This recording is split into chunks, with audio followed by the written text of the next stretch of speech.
tribulation. When the Lord Jesus Christ comes down with His saints and fight against those nations who attack Israel. So it says here, they came and reigned with the Lord Jesus Christ, because after the tribulation is the millennial kingdom. Now what we can see here in the millennial kingdom, so let's continue. Blessed and holy is the one who has a part in the first resurrection. Over this, the second death has no power, but they will be priests of God and of Christ and will reign with Him for 1,000 years. Those who died early, like our loved ones, when Christ comes, so they will be resurrected. And that's the first resurrection. Because the second resurrection is the resurrection of those unsaved people. And that's after the millennium. After the millennium. Okay? After the 1,000 years. And they will cast together with Satan, the prophets, and the Antichrist into the lake of fire. As of now, where they are in Hades. Okay? So, because Hades is the confinement of the wicked person. Okay, let's continue. The millennial kingdom. Why is it called the kingdom of heaven? Remember the prayer that the Lord Jesus Christ has given us? He gives us a pattern. But we shouldn't have to always use that one, because that's only a pattern. Father who art in heaven, hallowed be thy name, thy kingdom come. Thy kingdom come. So that passage is actually refers back to the coming of the Lord Jesus Christ with His saints and reigned with the saints for 1,000 years.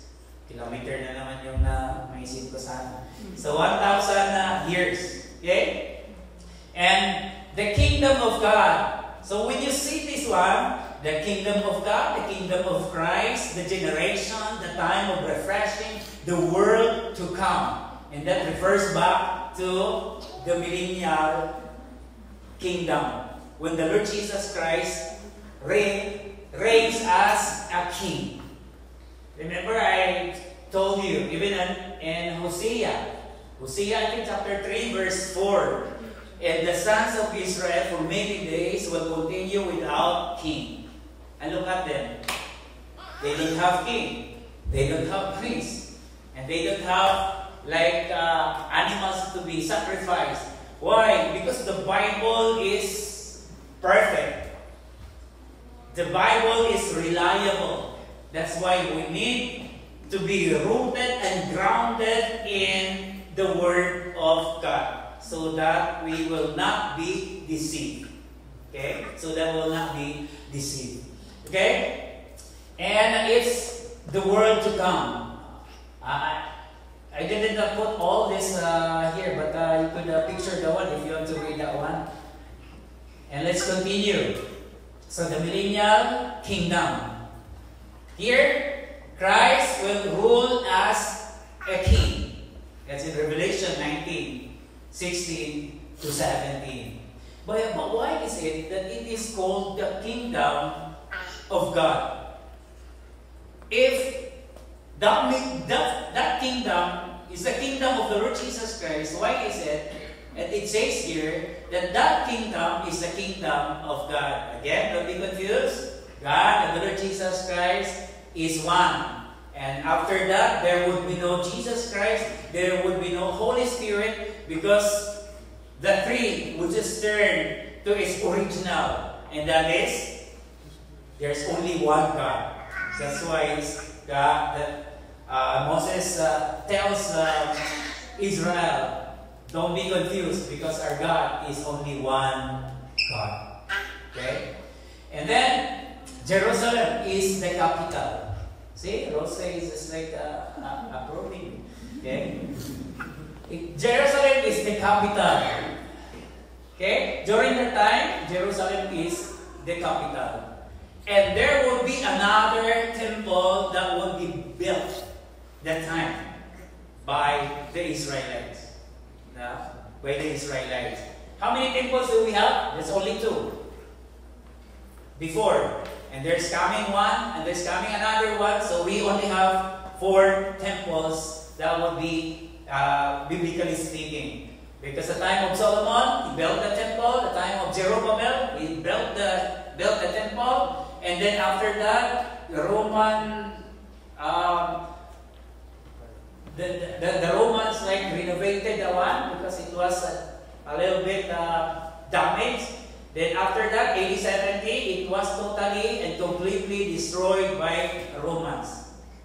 Okay? Then since then, until now, Israel, they don't have a temple.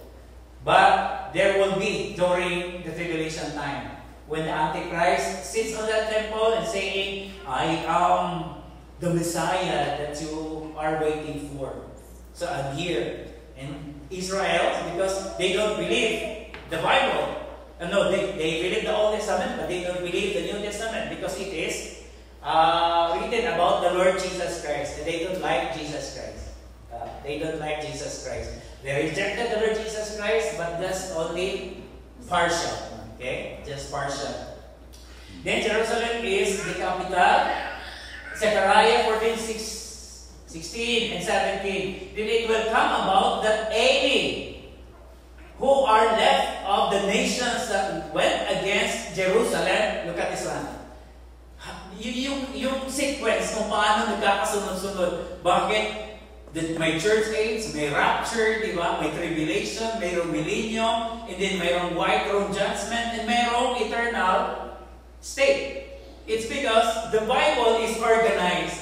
The only thing we can do is just to study also and compare and look at those also written or commentary that is written by the knowledgeable scholars of the Bible. God was using them for us to know what's in the Bible and if it is systematically written. Okay? So, and those who left are aiming, who are left of the nations that went against Jerusalem will go out from year to year to worship the King, the Lord of hosts, to celebrate the Feast of Booths. And it will be that whichever of the families of the earth does not go up to Jerusalem to worship the King, the Lord of hosts, there will be no rain on them. First things first is that those who have been left behind by rapture, so they underwent like that great tribulation for 7 years. But they did not die that time because they accepted the Lord Jesus Christ as their Lord and Savior. And then they have that mark. So, naiwan sila. No? Naiwan sila. Kasi yung mga sumalakay sa Israel, patay sila lahat. Because the Lord Jesus Christ destroyed them with the sword. Sabi nila, all of those are figuratives. Yeah? Figurative in speech. It's not true. It's only like symbolical. Pero iwan ko lang. No? Ayaw ko bakit kaya sila naniniwala na gano'n. Saan nila kinukuha yan? Nang sabi ni Lord, I am the God of love. At the same time, I am the God of justice. That's why here in Canada, in the Philippines, in some countries in the whole universe, they have the jail. No? Democratic country sila, pero may jail sila. Bakit? Yung pagiging democratic, hindi ibig sabihin, walang limitation yan. Kahit anong gagawin mo, pwede. Pero hindi. Kailangan mananagot kapag nagkakamali. And si Jesus Christ, ginagawa niya ang dapat niya gagawin. And what other good lessons we could see here is that those people living during the millennial kingdom, they are still mortal people. What do you mean by mortal people? Not immortal. Ang immortal, walang kamatayan. No? Takutin mo lang, tatakot. Pero hindi mamamatay. Walang kamatayan. It means that their body still not glorified yet. Pero kung siguro gusto nyo makaranas yun, magpaiwan kayo sa rapture. No? Para totoo kayo, sinabi ni Pastor, parang guni-guni lang siguro yun. No? Parang guni-guni lang siguro yun. Pero this is what exactly the scripture says. And even if you would look at in the great like Zechariah, so you can find there na yung mga hindi umaabot ang edad ng 1,000, katulad ng edad ng kahoy, ay kapag nagkasala sila, mamamatay sila. Na magkakaedad na ng 100. No? 100. So ibig sabihin, they are not immortal. They are not incorruptible, but still corruptible. So, ano sila? Temporal. They have also the temporal bodies.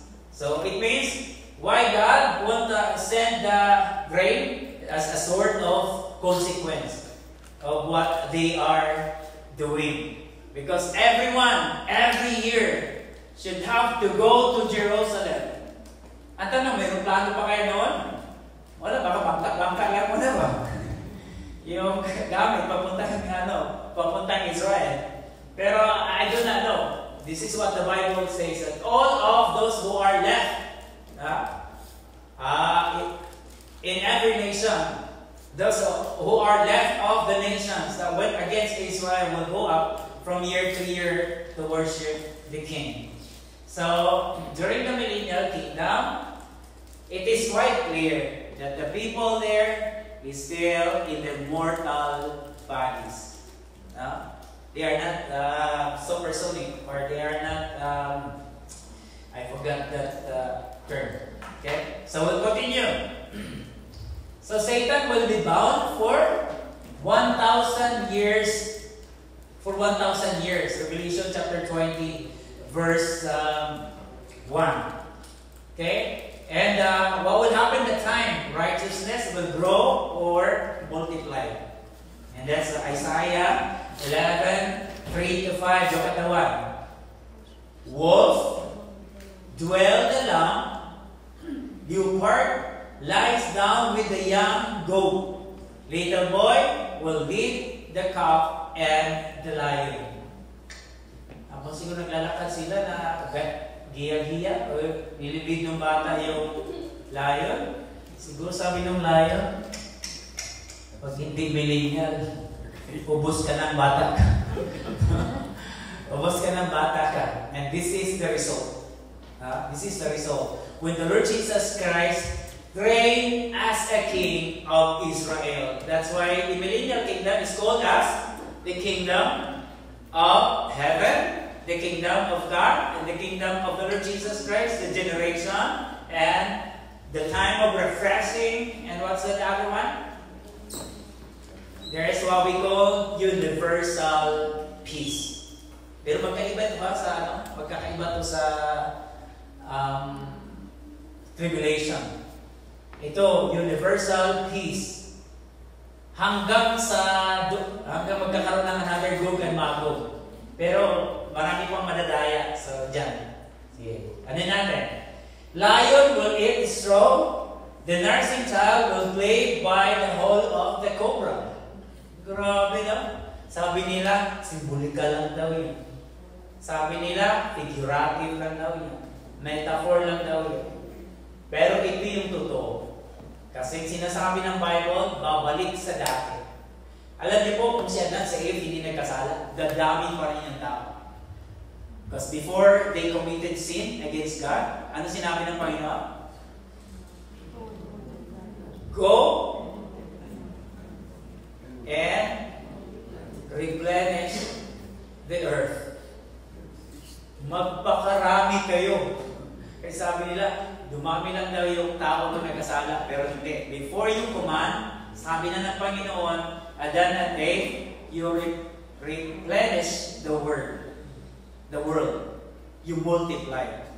Pero nagkasala, dumami pa rin ng tao, pero kaso lang, namanan yung kasalanan natin. Wala kay Adan at Eve. Okay? There will be, peace will be universal. And when 1,000 years are completed, Satan will be released from his prison. Verse 8, and will come out to deceive the nations which in the four corners of the earth, Gog and Magog, to gather them together for the war. The number of them is like the sun of the Savior. Why? Why? Because after the millennium, God released, the Lord Jesus Christ released Satan from the bottomless pit. Bakit sabihin mo, bakit naman si Lord, kaya pala niya kontrolin lahat. Bakit ba niya? Hindi na lang niya, para wala na kasalanan. Di ba? Wala na sana nagmamaritis-maritisan. Wala na sana di ba? Ano pa dyan? Dapat wala na. Pero alam niyo po, ginawa ni Lord dahil may purpose siya lagi. Yung purpose niya, ba't ginawa niya? Para yung mga tao maniniwala na totoo na mayroong Diyos at totoo ang sinasabi ng Bible. Sapagkat yung kanyang mga hinuhulaan, yung mga hula sa Bible, kung hindi natutupad yan hanggang ngayon, ay nako, sasabihin na natin, sige, yung Israel talaga, mamamatay yan lahat kasi dami na niyang kalaban. Pero dahil alam natin, hindi sila mamamatay. And you will live forever and ever and ever, right? Because we are the chosen people of God. Tingnan na natin sundan na natin yan. Bakit hanggang ngayon buhay pa sila? Totoo ang sinabi ng Scripture. Diba? Kaya nga, lagi po tayong mag-aral sa banal na kasulatan, may kahirapan, pero at least, at the end of the day, we could accumulate more knowledge and wisdom from the Scripture. That's what we call the spiritual wisdom God will be providing us. Okay? And they came up on the broad plain of the earth and surrounded the camp of the saints and the beloved city, and fire came down from heaven and devoured them. And the devil who deceived the nations was thrown into the lake of fire and brimstone, where the beast and the false prophet are also. And they were tormented day and night forever and ever and ever. Then sasabihin natin, good for you! Ang daming pamilya na sisira dahil sa iyo. No? Satan and the Antichrist and false prophets. Imagine they are three.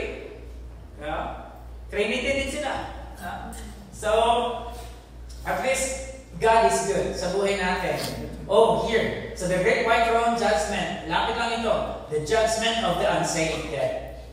Unsaved dead. Alam niyo, since before, yung mga hindi nakakilala sa Panginoon, mga non-believers sila, patay sila, pero sa pagdating ni Jesus Christ, hindi pa rin sila makasama sa unang pagkabuhay na maguli. Manatili sila hanggang matapos yung millennium. 1,000 years. Kasi, sabay-sabay na silang itapon doon sa dagat-dagatang apoy with Satan, the dragon, the serpent, and with the Antichrist and the beast and the prophet. Okay? So, and what happened next? Those whose names which are not written in the book of life. Iyon sila. Kung basahin mo Revelation chapter 20 verses 11 to 15. And, tanong ko sa inyo, check na ba kayo ng buhay ninyo? Pangalan ninyo nakasulat na sa aklat ng buhay? Lalo mo yung hindi normal at yung nag-aaway, yung dalawang babae, si Taike and si hirap naman ang pangalan kasi pinirapan pa tayo. No? Pero sabi niya, ang puso ko magbati na kayo. Kasi nakasulat yung pangalan niyo sa aklat ng buhay. Mga anak kayo ng Panginoon.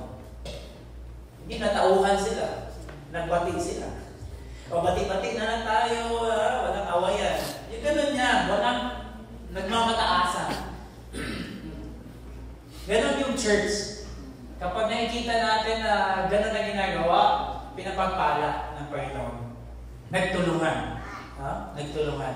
Kapag may humingi ng tulong, it seems we are sometimes hesitant to extend, but deep inside, seems we were guilty, di ba?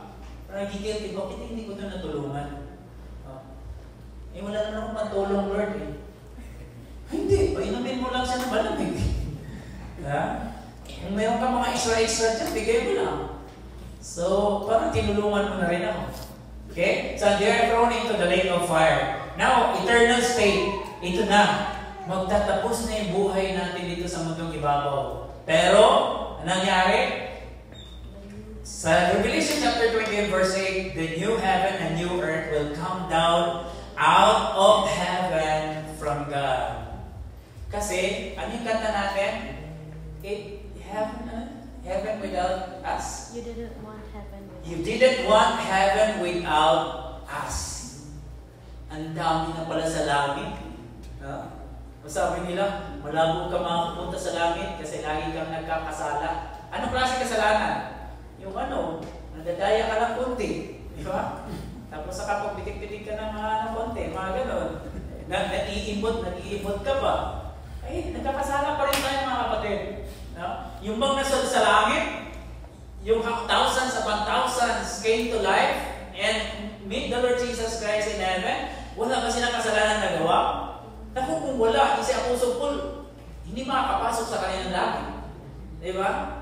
So makakapasok po tayo kasi nagkakasala tayo, just confess the one. Huwag lang ulit-ulitin. Pag inulit-ulit, nilaki-lakihan ni Lord yan yung consequence. Pag inulit-ulit natin. Okay? So, wala na. Ay, salamat.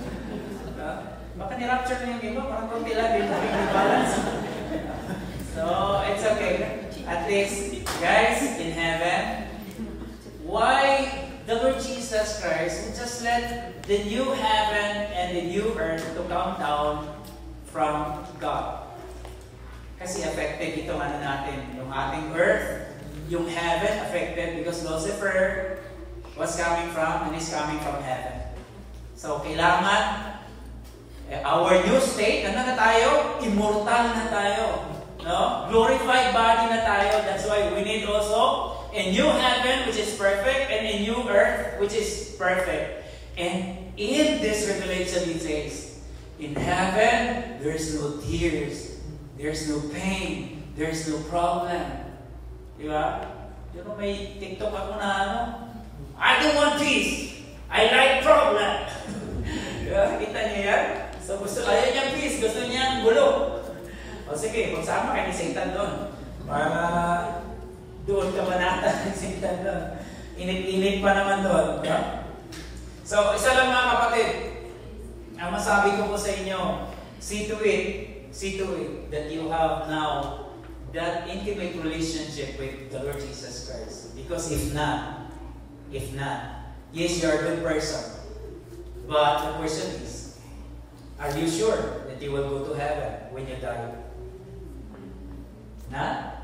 So you must have to think that one. And just receive and accept the Lord Jesus Christ. Let's pray. Lord, we thank you for your message. Bless this, oh God, that we could use this one, Lord, as our stepping stone, oh God, to look forward, oh God, to what will be taking place in the future. I know Lord, your word is real. Your word is reliable. So help us to trust your word while trusting you. And help us, oh God, to accept this gift you have given us through the Lord Jesus Christ. We are sinners. And being separated away from you for a long period of time. But Lord, thank you for the message today. I'll open my heart and I will surrender my body. I will surrender myself, oh God. And I will let you come into my heart. Because today, I will accept you as my Lord and personal Savior. Lord, thank you for your message. It's my prayer in Jesus' name. Amen.